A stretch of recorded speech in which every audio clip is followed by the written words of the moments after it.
Good morning, everybody. It's another beautiful Tuesday. I am super excited today. I am super excited right now.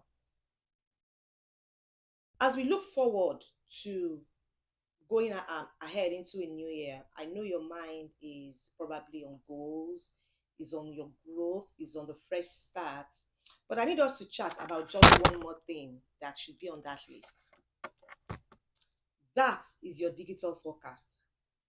I don't want to add more stress. No, all I'm thinking about is how to take it away because knowing what is shifting on the horizon is going to be the first step for you to be able to sleep soundly at night.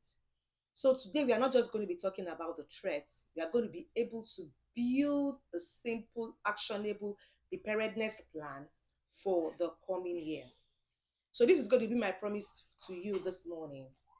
By the end of this session, you are going to be able to have a clear picture of the few key shifts that are coming for small businesses. And more importantly, you will have a straightforward 4-part checklist. No fear, no jargon, just practical steps to make sure that your business is resilient no matter what next year brings. Here's the thing, the digital world does not stand still. I want you to understand that what's worked to keep us safe last year might not be enough to keep us safe next year. Hackers are getting more sophisticated and they are specifically looking at busy growing businesses like yours and mine. The risk is not that you are doing something wrong. No, don't think that way. It's the fact that the game is changing. So we also need to change with it as well. The solution right now is for us to shift from waiting on a scare to being proactively resilient. What this means is that you need to start building habits, you need to start building systems that are so strong that they can handle new challenges, not with panic, but with a plan. It's all about upgrading your digital immune system. What I want you to know is that when you do this, you're going to be able to gain something very priceless. That's confidence. A lot of confidence. The confidence to grow, the confidence to adopt new tools, the confidence to lead your team effectively, the confidence to be able to take some new initiatives, take them to the next level because you know that your foundation is secure. You are going to be in a position to be able to trade anxiety for a clear sense of control. So, what I want us to do today is build that confidence together with four key areas. Four key areas. Let's move in. Now, the first threat I need you to know that is coming for next year is what is referred to as hyper targeted phishing. What this means is that we are moving into a place where AI powered phishing will know you really, really well. Believe me. Phishing emails that are going to be coming now are going to be a lot more personal. They will be a lot harder to spot. So I want you to imagine getting an email from a client that you probably spoke to in the morning. You get an email in the afternoon that references a project, a real project that you discussed with that client in the morning with a malicious link attached. Or you get a message or a WhatsApp message from your partner that sounds exactly like your partner asking for an invoice to be paid urgently.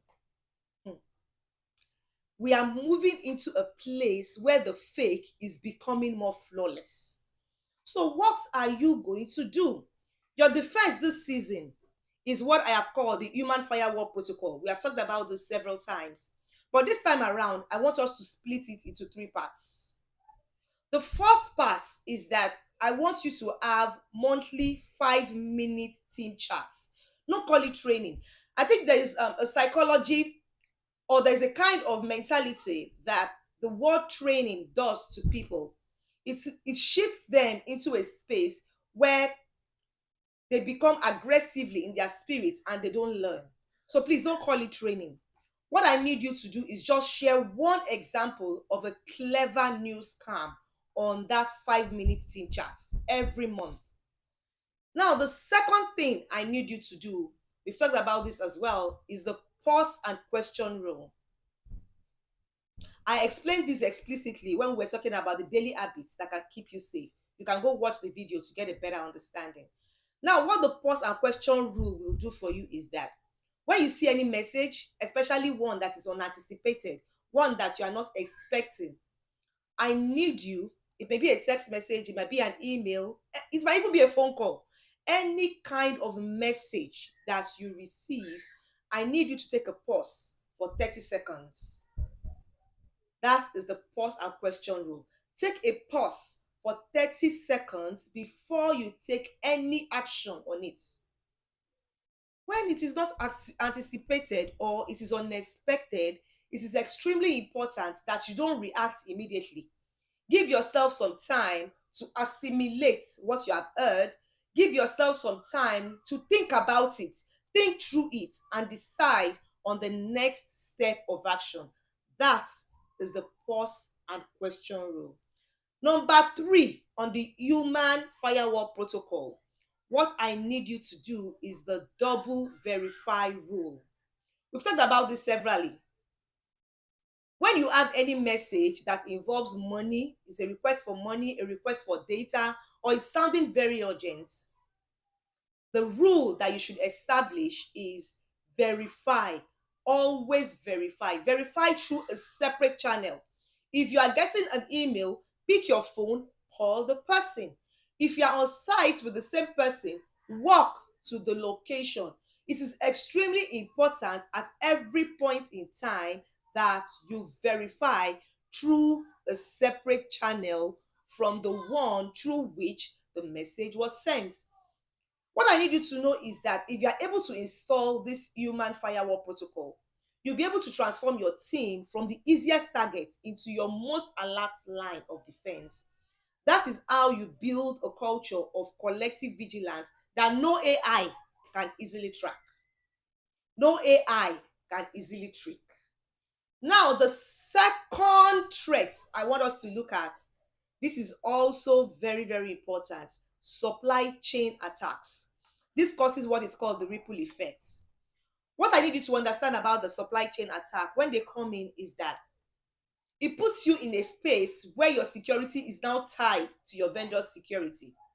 Yes, you may have done everything right, but that cloud accounting software that you got, if it gets hacked suddenly, remember, if you use the same password that you used elsewhere, probably the same password you used in your email, the same password you used for your social media accounts, and that cloud accounting software gets hacked, everything else gets compromised.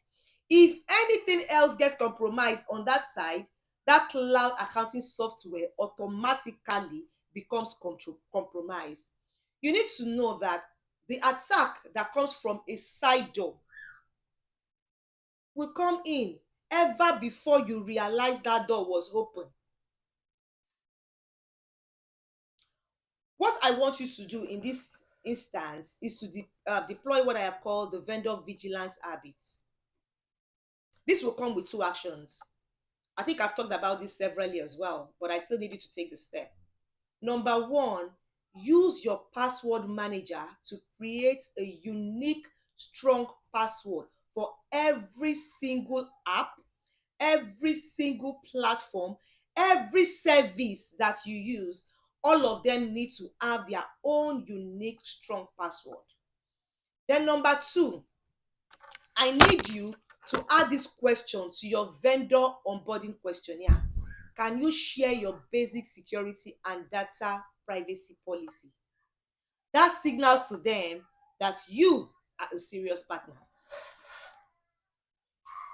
What I want you to know is that this way, you'll be able to break the chain of the ripple effect because you are isolating your business from the fallout of other companies' breaches. You are no longer an easy victim of the ripple effect. Number 3, is what I call the double extortion ransomware. This is already becoming rampant. I call it the silent S. What I want you to know is that ransomware is getting quieter, is getting sneakier, and it is becoming more damaging. Hackers are coming in quietly. They can come into your network for weeks, copy your client list, copy your contracts, copy your financials. Then they lock that system and start to make two demands. They will ask you to pay to unlock your files. And then after you have paid, they will tell you that you have to pay again so that they don't leak your stolen secrets online. That is why it's referred to as double extortion. So what I need you to do in order to be able to evade this, we've talked about this severally as well. I want you to implement your crown jewel defense. Your crown jewel defense. Remember that you need to do a crown jewels audit to know which systems, which data is critical to the operations as well as the business of your organization. Once you are able to identify where your critical data lives, you can start enforcing the 3-2-1 backup rule. We talked about the 3-2-1 backup rule during the last session. But in this instance, you are going to be enforcing it with a twist. The 3-2-1 backup rule, I'm going to emphasize on it again so that everyone knows what the 3-2-1 backup rule is talking about. The 3-2-1 backup rule is talking about 3 medias, 3 forms of in 2 places as well as 1 online. Now, the way it's going to be with a twist is because you are going to ensure that one of the backups that you have compared to the one in the cloud with the one. So right now, I'm going to call it 3-2-1-1. Instead of having just one in the cloud, it's also important that you have one on a system that is air gapped. Let me explain what a air gap system means. A air gap system means a system that is not connected to the internet, a system that is completely offline, a system that has no access to the internet.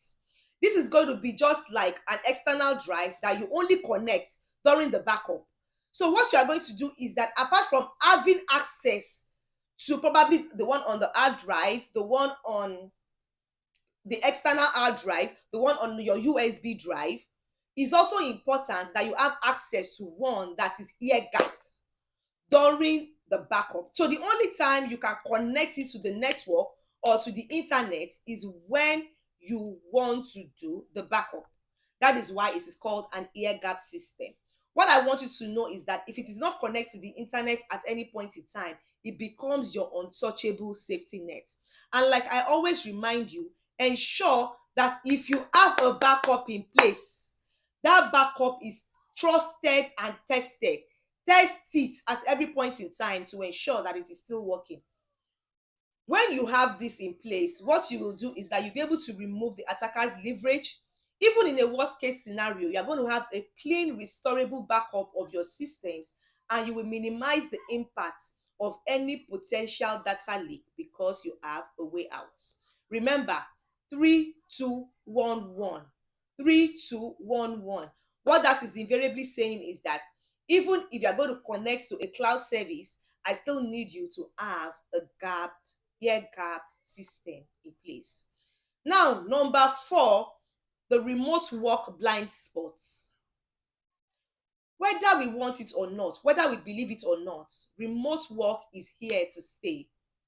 Your team's home is now part of your office perimeter, irrespective of their location, irrespective of whatever country they are located in.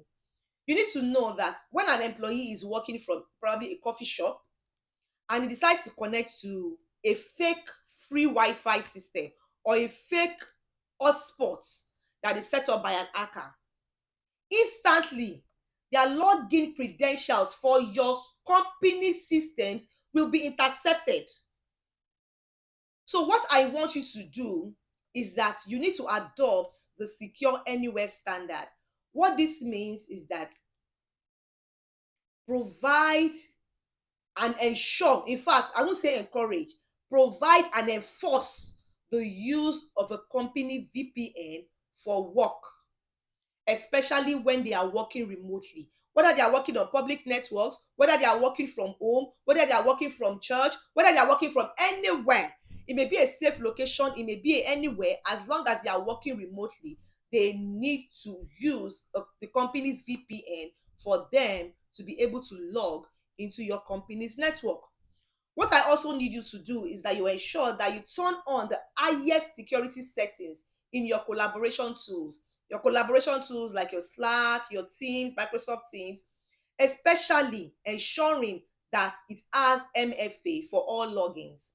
You need to ensure that you're asking for multi-factor authentication for all logins, because this will make sure that all the staff allocated devices that are connecting safely and securely. Most importantly, I want you to ensure that all staff are allocated devices, especially when they are working remotely. We've already talked about this severally. Ensure that you are the one giving them the laptops, you are the one giving them the phones if they are going to need one. And not only that, those devices are encrypted. Ensure that those devices are encrypted. I want you to ensure that you are extending your security umbrella to cover your team irrespective of where they are working from. This way, you are going to close a major blind spot and be able to protect your data on the move. So let's do a quick recap. I want us to bring it all back home.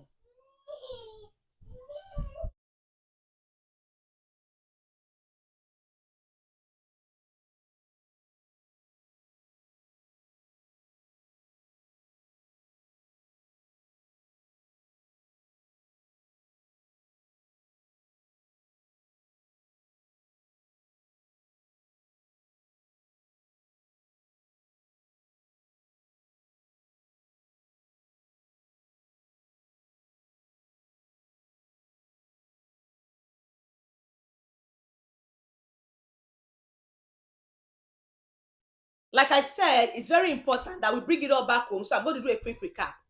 We are moving into a place in 2026. I need you to prepare by focusing on four areas.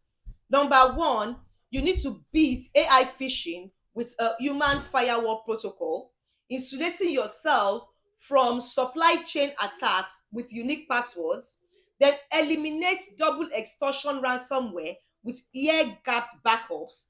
And most importantly, number four, securing your remote work blind spots with a VPN as well as the tool settings. Your action plan does not have to be overwhelming. I want you to know that before the end of the year, you need to choose one of those four areas for you to be able to work on. I'm not asking you to do everything right now, but it's very important that before the 31st, you number one, either enforce the double verify rule chat with your staff members. Number two, you need to pick three critical vendor accounts and make sure that access to their services have your passwords unique in your password manager. By now, I want to assume every one of us have gotten a password manager. Number three, you need to test your backup restore process. Don't just keep backing up. You need to ensure that the restore process is actually tested. Then number four, ensure you turn on MFA on all important accounts, including your main collaboration tool. What I want you to know is that we have just one goal. I want you to take just one of those four that I have given to you right now. Master it before you move on to the next one. Master it before you move on to the next one. Which of these shifts feels most relevant to your business right now? Or what is your biggest question about getting prepared? You know, I love hearing from you. So let's talk in the comments. I want you to know that preparing for 2026, preparing for the next year, is not about predicting the future perfectly. No, it's about building a business that is adaptable, building a business that is aware, building a business that is resilient, is about swapping what if for we are ready. I've given you the 4 steps. I've given you the checklist. You have the framework. I want you to go ahead, go build your confidence. This week, Thursday, is Christmas. I say Merry Christmas in advance to all the Christians in the house. And for those that are celebrating Kwanzaa, is also a reason for celebration. I will say Happy Kwanzaa. So because Thursday is Christmas, we will not be having a session on that day. So I'm not going to see you again until next week, Tuesday. Don't forget the reason for the season. Ensure that you make this 2026 a year where you are prepared and you are not caught or fall into the hands of threats. I'll see you on Tuesday. Have a beautiful, amazing, wonderful Christmas. Merry Christmas once again.